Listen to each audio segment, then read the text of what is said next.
Assalamualaikum warahmatullahi wabarakatuh. Izin perkenalkan kami dari kelompok 2 yaitu kelompok putih yang terdiri dari Arsyil Imawan, Erna Temerman Simanihuruk, Fikri Akbar, dan Tri Kusumawardani.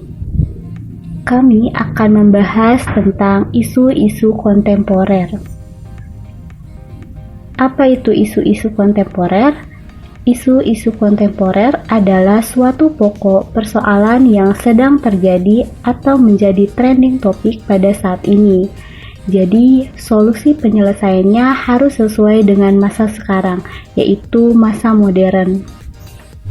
Beberapa analis isu kontemporer adalah yang pertama hoax, yang kedua adalah cybercrime, dan yang ketiga adalah hate speech. Yang pertama akan kita bahas adalah tentang hoax. Di sini salah satu berita yang sedang booming adalah kabar 2 supporter tewas terkait ricuh di Sleman itu adalah hoax. Berita tersebut muncul karena dikabarkan bahwa terdapat 2 supporter tewas yang terjadi di Sleman.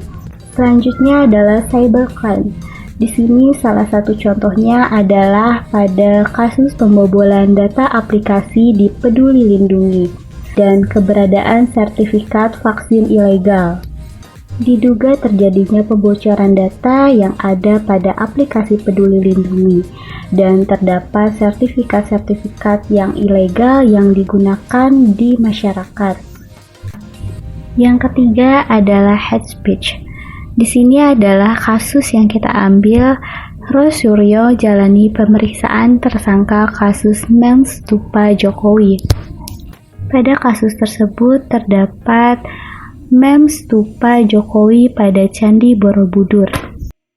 Dari isu-isu kontemporer yang telah kami angkat, kami menapis isu tersebut dengan metode USG, yaitu Urgency, Seriousness, dan Growth. Adapun keterangan dari bobot nilai dari metode USG 5, yaitu keterangannya sangat kuat pengaruhnya, 4 kuat pengaruhnya, 3 sedang pengaruhnya, 2 kurang pengaruhnya, dan 1 sangat kurang pengaruhnya. Dapat kita perhatikan pada metode USG untuk hoax.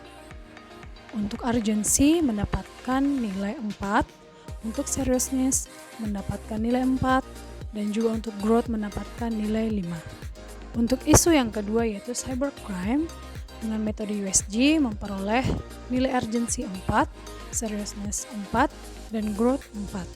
Dan untuk metode USG yang kami gunakan pada isu hate speech memperoleh nilai urgency 5, seriousness 5, dan growth 5. Untuk total nilai metode USG yang kami gunakan pada ketiga isu, terdapat nilai metode USG tertinggi pada isu hate speech, yaitu dengan total nilai 15. Dari hasil tapisan yang sudah kita dapatkan, maka kita akan menggunakan metode analisis lain untuk menggali lebih lanjut tentang isu hate speech ini. Pada kali ini kita menggunakan fishbone diagram untuk mencoba memahami persoalan dengan memetakan isu berdasarkan cabang-cabang terkait. Elemen atau cabang-cabang yang utama dari hate speech ini ada 4, yaitu mesin, material, manusia, dan metode.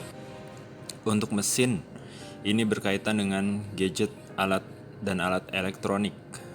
Dalam artian, hate speech ini sangat diamplifikasi dengan keadaan atau dengan keberadaan gadget dan adanya alat elektronik. Lalu material, yaitu informasi tidak akurat. Informasi tidak akurat akan mengakibatkan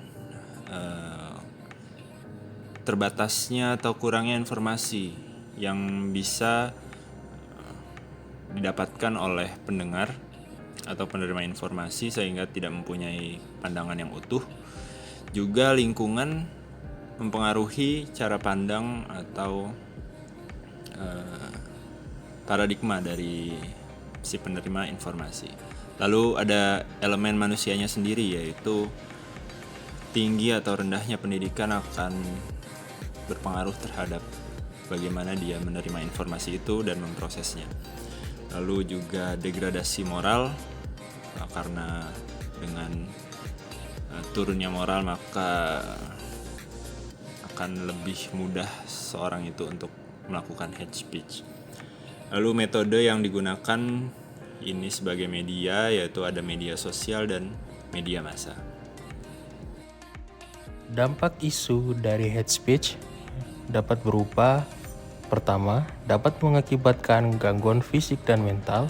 Kedua, dapat berpeluang pada kebencian, kekerasan, merusak kebaikan di ruang publik, dan intimidasi diskriminasi. Ketiga, dapat menyebabkan kesenjangan sosial, sikap tidak saling menghormati, dan kemunduran bangsa.